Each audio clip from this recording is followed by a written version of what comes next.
everyone, welcome back to the channel. Today we're diving into The Creative Act, A Way of Being by none other than the legendary Rick Rubin. You know, the guy behind some of the most iconic albums of all time, Jay-Z, Adele, Red Hot Chili Peppers. I mean, the man has shaped the soundtracks of our lives. But what's really cool about this book is that it's not a music manual, and it's not a memoir either. Nope! Rubin takes us on a deep philosophical journey into the nature of creativity. And here's the kicker. He believes creativity isn't something we have, it's something we can tap into. Anyone can do it, and I'm here to tell you how. So what's this book all about? Rubin talks about creativity as this open field. It's not about being talented, it's about being aware and receptive. He compares the creative process to tuning into a frequency, like radio waves that are always out there. You just need to dial into the right channel. And I love that because whether you're an artist, a YouTuber, a writer, or just someone who wants to be more imaginative in life, this mindset takes away all the pressure. You don't have to be born with it. Key takeaway. Number 1, creativity is about presence, not perfection. One of the things I found super interesting is Rubin's idea that the goal of creativity isn't about making something perfect. It's about allowing the creative flow to happen. He says, perfectionism is the enemy of creativity. It's like, how many times do we stop ourselves from starting something just because we're afraid it won't be good enough?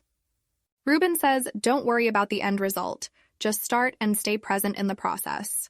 Let go of control. For someone who struggles with overthinking, this hit home. Key takeaway number 2, embrace silence and solitude. Now, Rubin talks a lot about the power of silence, taking moments away from the noise, from constant consumption, and just being.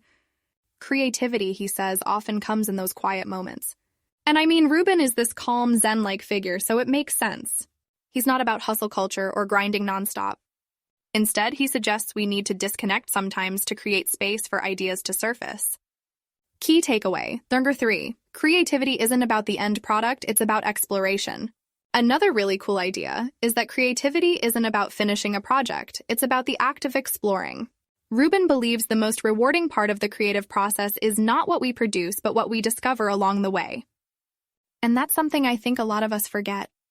It's not just about the finished painting, book, or video, it's about what we learn while creating it. And yes, Rick Rubin applies this to everything. It doesn't matter if you're a painter, a musician, a dancer, a coder, or just someone who loves thinking outside the box in everyday life. Rubin's insights are about the mindset of creativity, and it's incredibly freeing. He even gives examples from his own life working with artists. And honestly, it's wild to think that the same principles he used to create massive hits can apply to your everyday creative challenges. So should you read this book? If you're someone who wants to unlock your creative potential but feels stuck or like you're just not creative enough, this book is for you.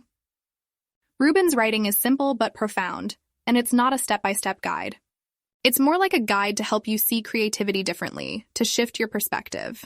You're not creating for an audience, for approval, or even for success. You're creating because it's an intrinsic part of being alive. Final thoughts. For me, The Creative Act, A Way of Being isn't just about making art or music. It's about living creatively in whatever form that takes. It's the kind of book you can keep coming back to, especially when you need a reminder that the creative process is less about pressure and more about presence. And who couldn't use more of that? If you're ready to think differently about creativity, grab this book. It's not just for artists, it's for anyone looking to tap into something deeper in themselves. So, what do you guys think? Is creativity something you struggle with? Let me know in the comments. And if you liked this review, hit that like button and don't forget to subscribe for more. See you in the next video.